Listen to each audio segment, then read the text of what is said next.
Bonsoir. Donc ce soir, je vais lire La Princesse de Clèves et nous sommes rendus à la 4e partie. Donc n'hésitez pas, si vous souhaitez être au courant des dernières lectures, de vous abonner. Ce sera plus simple parce que je ne suis pas non plus toujours régulière. Voilà, ça prend du temps. Donc voilà. Donc là, on se rappelle en fait, le roi est mort. Donc ça va être un gros bazar. Donc le roi est mort. La reine qui était un peu dire aigrie, comme disent les gens en ce moment. Donc elle est un petit peu aigrie, hein, parce qu'elle en a un petit peu bavé avec, en se faisant évincer par la maîtresse Madame de Valentinois. Elle était un peu mise de côté, donc elle l'a un petit peu, voilà, elle est pas très bien. Donc bah, du coup, maintenant qu'elle a le pouvoir, elle va peut-être, elle va pas faire que des bons choix peut-être, mais au moins, voilà, elle va essayer de se relever, quoi. Donc voilà, 4e partie. Le cardinal de Lorraine s'était rendu maître absolu de l'esprit de la reine-mère. Le vidame de Chartres n'avait plus aucune part dans ses bonnes grâces. Et l'amour qu'il avait pour Madame de Martigues et pour la liberté l'avait même empêché de sentir cette perte autant qu'elle méritait d'être sentie. Ce cardinal, pendant les 10 jours de la maladie du roi, avait eu le loisir de former ses desseins et de faire prendre à la reine des résolutions conformes à ce qu'il avait projeté, de sorte que, sitôt que le roi fut mort, la reine ordonna au connétable de demeurer aux Tournelles, auprès du corps du feu roi, pour faire des cérémonies ordinaires. Cette commission l'éloignait de tout et lui ôtait la liberté d'agir. Il envoya un courrier au roi de Navarre pour le faire venir en diligence, afin de s'opposer ensemble à la grande élévation où il voyait que messieurs de Guise allaient parvenir. On donna le commandement des armées au duc de Guise et les finances au cardinal de Lorraine. La duchesse de Valentinois fut chassée de la cour. On fit revenir le cardinal de Tournon, ennemi déclaré du connétable, et le chancelier Olivier, ennemi déclaré de la duchesse de Valentinois. Enfin, la cour changea entièrement de face. Le duc de Guise prit le même rang que les princes du sang à porter le manteau du roi aux cérémonies des funérailles. Lui et ses frères furent entièrement les maîtres, non seulement par le crédit du cardinal sur l'esprit de la reine, mais parce que cette princesse crut qu'elle pourrait les éloigner s'il lui donnait de l'ombrage, et qu'elle ne pourrait éloigner le connétable qui était appuyé des princes du sang. Lorsque les cérémonies du deuil furent achevées, le connétable vint au Louvre et fut reçu du roi avec beaucoup de froideur. Il voulut lui parler en particulier. Mais le roi appela messieurs de Guise et lui dit devant eux qu'il lui conseillait de se reposer, que les finances et le commandement des armées étaient donnés, et que lorsqu'il aurait besoin de ses conseils, il l'appellerait auprès de sa personne. Il fut reçu de la reine-mère encore plus froidement que du roi. Et elle lui fit même des reproches de ce qu'il avait dit au feu roi, que ses enfants ne lui ressemblaient point. Le roi de Navarre arriva et ne fut pas mieux reçu. Le prince de Condé, moins endurant que son frère, se plaignit hautement. Ses plaintes furent inutiles, on l'éloigna de la cour sous le prétexte de l'envoyer en Flandre, signer la ratification de la paix. On fit voir au roi de Navarre une fausse lettre du roi d'Espagne qui l'accusait de faire des entreprises sur ses places. On lui fit craindre pour ses terres. Enfin, on lui inspira le dessein de s'en aller en Béarn. La reine lui en fournit un moyen en lui donnant la conduite de Madame Élisabeth et l'obligea même à partir devant cette princesse. Et ainsi il ne demeura personne à la cour qui pût balancer le pouvoir de la maison de Guise. Quoique ce fût une chose fâcheuse pour M. de Clèves de ne pas conduire Madame Élisabeth, néanmoins il ne put s'en plaindre, par la grandeur de celui qu'on lui préférait. Mais il regrettait moins cet emploi par l'honneur qu'il en eût reçu que parce que c'était une chose qui éloignait sa femme de la cour, sans qu'il parût qu'il eût dessein de l'en éloigner. Peu de jours après la mort du roi, on résolut d'aller à Reims pour le sacre.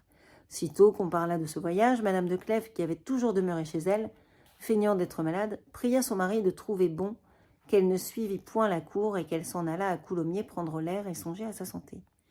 Il lui répondit qu'il ne voulait point pénétrer si c'était la raison de sa santé, qu'il l'obligeait à ne pas faire le voyage, mais qu'il consentait qu'elle ne le fît point. Il n'eut pas de peine à consentir à une chose qu'il avait déjà résolue. Quelque bonne opinion qu'il eût de la vertu de sa femme, il voyait bien que la prudence ne voulait pas qu'il l'exposât plus longtemps à la vue d'un homme qu'elle aimait. M. de Nemours sut bientôt que Madame de Clèves ne devait pas suivre la cour. Il ne put se résoudre à partir sans la voir, et la veille du départ, il alla chez elle, aussi tard que la bienséance le pouvait permettre, afin de la trouver seule. La fortune favorisa son intention. Comme il entra dans la cour, il trouva Madame de Nevers et Madame de Martigues qui en sortaient et qui lui dirent qu'elle l'avait laissée seule. Il monta avec une agitation et un trouble qui ne se peut comparer qu'à celui qu'eut Madame de Clèves quand on lui dit que M. de Nemours venait pour la voir.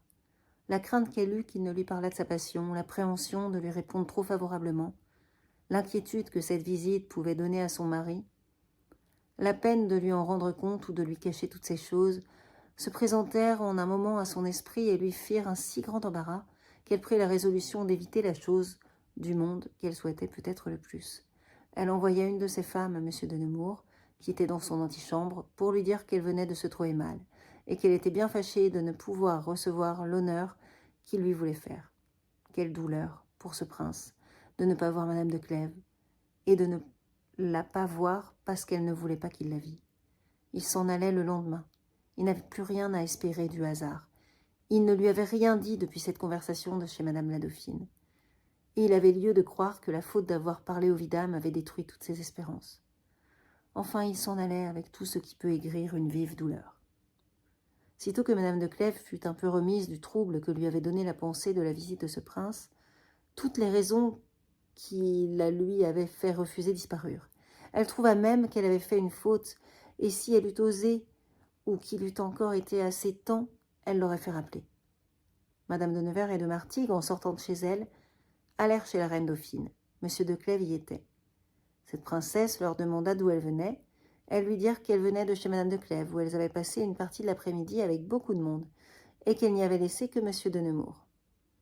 Ces paroles qu'elle croyait si indifférentes ne l'étaient pas pour M. de Clèves. Quoiqu'il dût bien s'imaginer que M. de Nemours pouvait trouver souvent des occasions de parler à sa femme, néanmoins la pensée qu'il était chez elle, qu'il était seul et qu'il lui pouvait parler de son amour lui parut dans ce moment une chose si nouvelle et si insupportable que la jalousie s'alluma dans son cœur avec plus de violence qu'elle n'avait encore fait. Il lui fut impossible de demeurer chez la reine.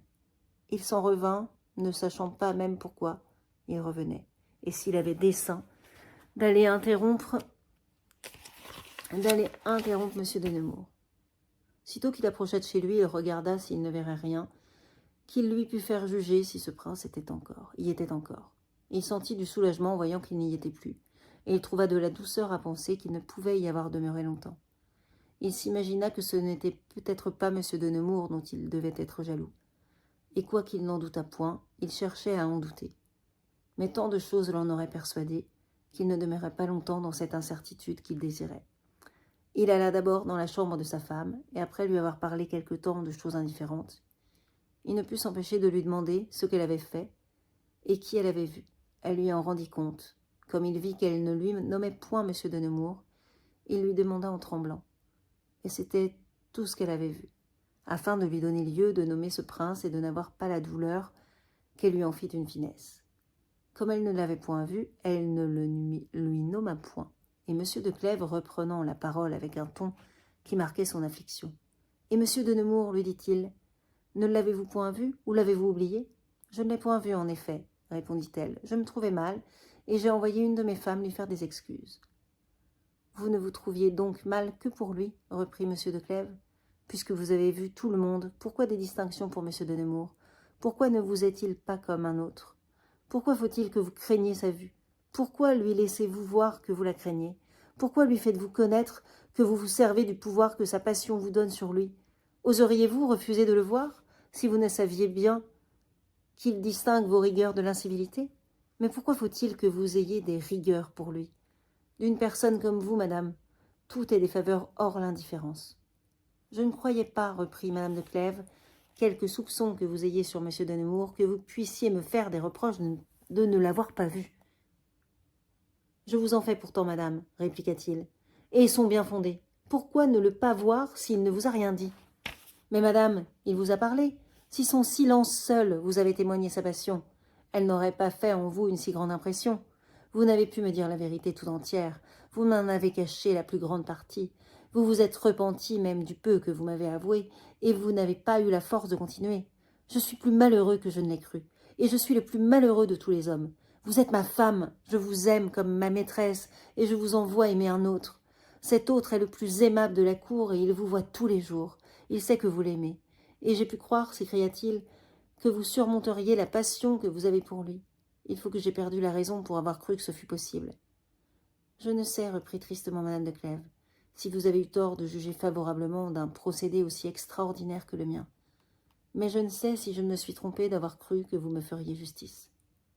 N'en doutez pas, madame, répliqua M. de Clèves. Vous vous êtes trompée. Vous avez attendu de moi des choses aussi impossibles que celles que j'attendais de vous. Comment pouviez-vous espérer que je conservasse de la raison? Vous aviez donc oublié que je vous aimais éperdument et que j'étais votre mari? L'un des deux peut porter aux extrémités que ne peuvent point les deux ensemble. Et que ne sont-ils point aussi, continua-t-il, je n'ai que des sentiments violents et incertains dont je ne suis pas le maître. Je ne me trouve plus digne de vous. Vous ne me paraissez plus digne de moi. Je vous adore, je vous hais, je vous offense, je vous demande pardon, je vous admire, j'ai honte de vous admirer. Enfin, il n'y a plus en moi ni de calme ni de raison. Je ne sais comment j'ai pu vivre depuis que vous me parlâtes à Coulommiers, et depuis le jour que vous apprîtes de madame la Dauphine que l'on savait votre aventure. Je ne saurais démêler par où elle a été sue, ni ce qui se passa entre M. de Nemours et vous sur ce sujet. Vous ne me l'expliquez jamais. Et je ne vous demande point de me l'expliquer. Je vous demande seulement de vous souvenir que vous m'avez rendu le plus malheureux homme du monde. M. de Clèves sortit de chez sa femme, après ces paroles, et partit le lendemain sans la voir. Mais il lui écrivit une lettre pleine d'affliction, d'honnêteté et de douceur. Elle y fit une réponse si touchante et si remplie d'assurance de sa conduite passée, et de celle qu'elle aurait à l'avenir, que comme ses assurances étaient fondées sur la vérité, et que c'était en effet ses sentiments, cette lettre fit de l'impression sur M. de Clèves, et lui donna quelque calme, joint que M. de Nemours, allant trouver le roi aussi bien que lui. Il avait le repos de savoir qu'il ne serait pas au même lieu que Madame de Clèves. Toutes les fois que cette princesse parlait à son mari, la passion qu'il lui témoignait, l'honnêteté de son procédé, l'amitié qu'elle avait pour lui, et ce qu'elle lui devait, faisaient des impressions dans son cœur, qui affaiblissaient l'idée de M. de Nemours. Mais ce n'était que pour quelque temps, et cette idée revenait bientôt plus vive et plus présente qu'auparavant. Les premiers jours du départ de ce prince, elle ne sentit quasi pas son absence. Ensuite, elle lui parut cruelle. Depuis qu'elle l'aimait, il ne s'était point passé de jour qu'elle n'eût craint ou espéré de le rencontrer, et elle trouva une grande peine à penser qu'il n'était plus au pouvoir du hasard de faire qu'elle le rencontrât. Elle s'en alla à Coulommiers, et en y allant, elle eut soin d'y faire porter de grands tableaux que M. de Clèves avait fait copier sur des originaux, qu'avait fait faire Madame de Valentinois pour sa belle maison d'Annette. Toutes les actions remarquables qui s'étaient passées du règne du roi étaient dans ces tableaux. Il y avait entre autres le siège de Metz, et tous ceux qui s'y étaient distingués étaient peints fort ressemblants. M. de Nemours était de ce nombre, et c'était peut-être ce qui avait donné envie à Madame de Clèves d'avoir ces tableaux. Madame de Martigues, qui n'avait pu partir avec la cour, lui promit d'aller passer quelques jours à Coulommiers. La faveur de la reine qu'elle partageait ne leur avait point donné l'envie, ni d'éloignement l'une de l'autre. Elles étaient amies sans néanmoins se confier leurs sentiments. Madame de Clèves savait que Madame de Martigues aimait le vidame. Mais Madame de Martigues ne savait pas que Madame de Clèves aima M. de Nemours, ni qu'elle en fût aimée. La qualité de nièce du vidame rendait Madame de Clèves plus chère à Madame de Martigues, et Madame de Clèves l'aimait aussi comme une personne qui avait une passion aussi bien qu'elle, et qu'il l'avait pour l'ami intime de son amant. Madame de Martigues vint à Coulommiers, comme elle l'avait promis à Madame de Clèves. Elle la trouva dans une vie fort solitaire. Cette princesse avait même cherché le moyen d'être dans une solitude entière et de passer les soirs dans les jardins, sans être accompagnée de ses domestiques. Elle venait dans ce pavillon où M. de Nemours l'avait écoutée. Elle entrait dans le cabinet qui était ouvert dans le jardin. Ses femmes et ses domestiques demeuraient dans l'autre cabinet, ou sous le pavillon, et ne venaient point à elle qu'elle ne les appelât. Madame de Martigues n'avait jamais vu Coulommiers. Elle fut surprise de toutes les beautés qu'elle y trouva, et surtout de l'agrément de ce pavillon. Madame de Clèves et elle y passaient tous les soirs. La liberté de se trouver seule, la nuit, dans le plus beau lieu du monde, ne laissait pas finir la conversation entre deux jeunes personnes qui avaient des passions violentes dans le cœur. Et quoiqu'elles ne s'en fissent point de confidence, elles trouvaient un grand plaisir à se parler. Madame de Martigues aurait eu de la peine à quitter Coulommiers, si, en le quittant, elle n'eût dû aller dans un lieu où était le vidame. Elle partit pour aller à Chambord, où la cour était alors. Le sacre avait été fait à Reims par le cardinal de Lorraine, et l'on devait passer le reste de l'été dans le château de Chambord, qui était nouvellement bâti.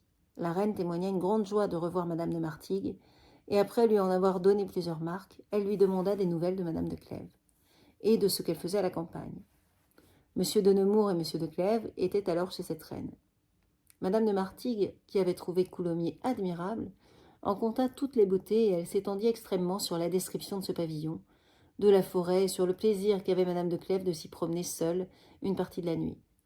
Monsieur de Nemours, qui connaissait assez le lieu pour entendre ce qu'en disait Madame de Martigues, pensa qu'il n'était pas impossible qu'il y pût voir Madame de Clèves sans être vu d'elle. Il fit quelques questions à Madame de Martigues pour s'en éclaircir encore, et Monsieur de Clèves, qui l'avait toujours regardé pendant que Madame de Martigues avait parlé, crut voir dans ce moment ce qui lui passait dans l'esprit. Les questions que fit le prince le confirmèrent encore dans cette pensée, en sorte qu'il ne douta point qu'il n'eût dessein d'aller voir sa femme. Il ne se trompait pas dans ses soupçons. Ce dessein entra si fortement dans l'esprit de Monsieur de Nemours qu'après avoir passé la nuit à songer au moyen de l'exécuter, dès le lendemain matin, il demanda congé au roi pour aller à Paris, sur quelque prétexte qu'il inventa. Monsieur de Clèves ne douta point du sujet de ce voyage, mais il résolut de s'éclaircir de la conduite de sa femme, et de ne pas demeurer dans une cruelle incertitude. Il eut envie de partir en même temps que Monsieur de Nemours, et de venir lui-même caché découvrir quel succès aurait ce voyage. Mais craignant que son départ ne parût extraordinaire, et que Monsieur de Nemours, en étant averti, ne prit d'autres mesures, il résolut de se fier à un gentilhomme qui était à lui, dont il connaissait la fidélité et l'esprit. Il lui conta dans quel embarras il se trouvait. Il lui dit quelle avait été jusqu'alors la vertu de Madame de Clèves, et lui ordonna de partir sur les pas de Monsieur de Nemours, et de l'observer exactement, de voir s'il n'irait point à Coulommiers et s'il n'entrerait point la nuit dans le jardin. Le gentilhomme, qui était très capable d'une telle commission, s'en acquitta avec toute l'exactitude imaginable. Il suivit M. de Nemours jusqu'à un village, à une demi-lieue de Coulommiers, où ce prince s'arrêta, et le gentilhomme devina aisément que c'était pour y attendre la nuit. Il ne crut pas à propos de l'y attendre aussi. Il passa le village et alla dans la forêt, à l'endroit par où il jugeait que M. de Nemours pouvait passer. Il ne se trompa point dans tout ce qu'il avait pensé. Sitôt que la nuit fut venue, il entendit marcher, et quoiqu'il fît obscur, il reconnut aisément M. de Nemours. Il le vit faire le tour du jardin, comme pour écouter s'il n'y entendrait personne, et pour choisir le lieu par où il pourrait passer le plus aisément. Les palissades étaient fort hautes, et il y en avait encore derrière, pour empêcher qu'on ne pût entrer, en sorte qu'il était assez difficile de se faire un passage. Monsieur de Nemours en vint à bout, néanmoins. Sitôt qu'il fut dans ce jardin, il n'eut pas de peine à démêler où était Madame de Clèves. Il vit beaucoup de lumière dans le cabinet, toutes les fenêtres en étaient ouvertes. Et en se glissant le long des palissades, il s'en approcha avec un trouble et une émotion qu'il est aisé de se représenter. Il se rangea derrière une des fenêtres qui servait de porte pour voir ce que faisait Madame de Clèves. Il vit qu'elle était seule, mais il la vit d'une si admirable beauté qu'à peine fut-il maître du transport que lui donna cette vue. Voilà. Il faisait chaud et elle n'avait rien sur sa tête et sur sa gorge que ses cheveux confusément rattachés. Elle était sur un lit de repos avec une table devant elle, où il y avait plusieurs corbeilles pleines de rubans. Elle en choisit quelques-uns, et M. de Nemours remarqua que c'étaient les mêmes couleurs qu'il avait portées au tournoi. Il vit qu'elle en faisait des nœuds à une canne des Indes fort extraordinaire, qu'il avait portée quelque temps, et qu'il avait donnée à sa sœur, à qui Madame de Clèves l'avait prise sans faire semblant de la reconnaître pour avoir été M. de Nemours. Après qu'elle eut achevé son ouvrage, avec une grâce et une douceur que répondaient sur son visage les sentiments qu'elle avait dans le cœur, elle prit un flambeau et s'en alla proche d'une grande table, vis-à-vis du tableau du siège de Metz, où était le portrait de M. de Nemours. Elle s'assit et se mit à regarder ce portrait avec une attention et une rêverie que la passion seule peut donner. On ne peut exprimer ce que sentit M. de Nemours dans ce moment, voir au milieu de la nuit, dans le plus beau lieu du monde, une personne qu'il adorait, la voir sans qu'elle sût qu'il la voyait, et la voir tout occupée de choses qui avaient du rapport à lui, et à la passion qu'elle lui cachait. C'est ce qui n'a jamais été goûté ni imaginé par nul autre amant. Ce prince était aussi tellement hors de lui-même qu'il demeurait immobile à regarder Madame de Clèves, sans songer que les moments lui étaient précieux. Quand il fut un peu remis, il pensa qu'il devait attendre à lui parler, qu'elle allât dans le jardin. Il devait attendre en fait à ce qu'elle soit dans le jardin. Il crut qu'il le pourrait faire avec plus de sûreté parce qu'elle serait plus éloignée de ses femmes. Mais voyant qu'elle demeurait dans le cabinet, il prit la résolution d'y entrer. Quand il voulut l'exécuter, quel trouble n'eut-il point, quelle crainte de lui déplaire, quelle peur de faire changer ce visage où il y avait tant de douceur et de le voir devenir plein de sévérité et de colère. Il trouva qu'il y avait eu de la folie, non pas à venir voir Madame de Clèves sans être vu, mais à penser de s'en faire voir. Et il vit tout ce qu'il n'avait point encore envisagé. Il lui parut de l'extravagance dans sa hardiesse de venir surprendre au milieu de la nuit une personne à qui il n'avait jamais encore parlé de son amour.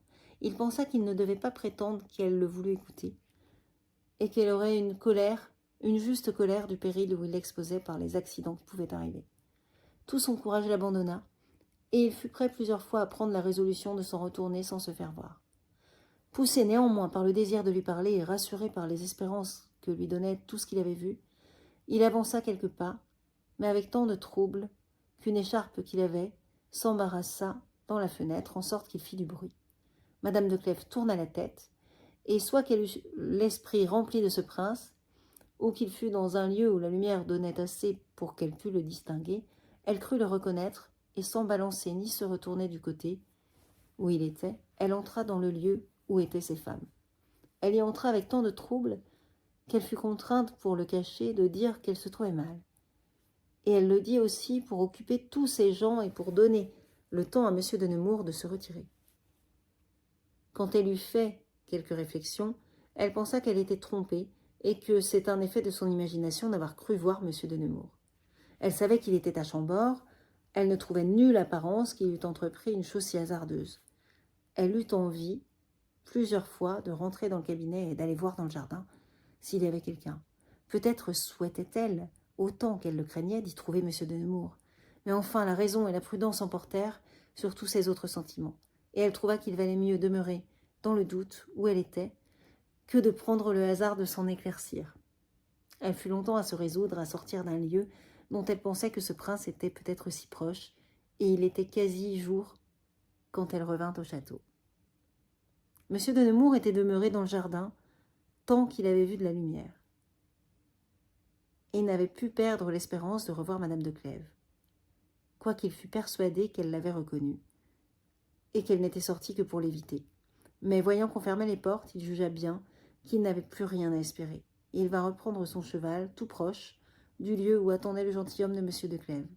Ce gentilhomme le suivit jusqu'au même village d'où il était parti le soir. M. de Nemours se résolut d'y passer tout le jour, afin de retourner la nuit à Coulommiers, pour voir si Madame de Clèves aurait encore la cruauté de le fuir, ou celle de ne pas s'exposer à être vue.